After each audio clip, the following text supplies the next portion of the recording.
Valedictorian Batch 2010-2011, Best in Reading, Most Outstanding Pupil, and Class President of Grade 1 Matthew. From Grade 1 Matthew, she is none other than Jeliel Iris Selection.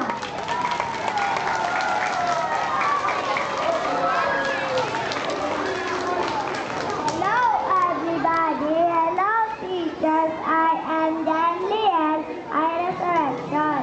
Jan for short, I'm from Grade 1 Matthew, and I'm running as Grade 1 County Lot under Ideal Party, which means intelligent, dependable, excellent, approachable leader.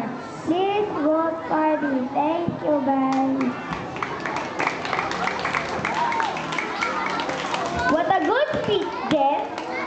Next, he is second honor, Best in Mathematics, and top contestant 2011.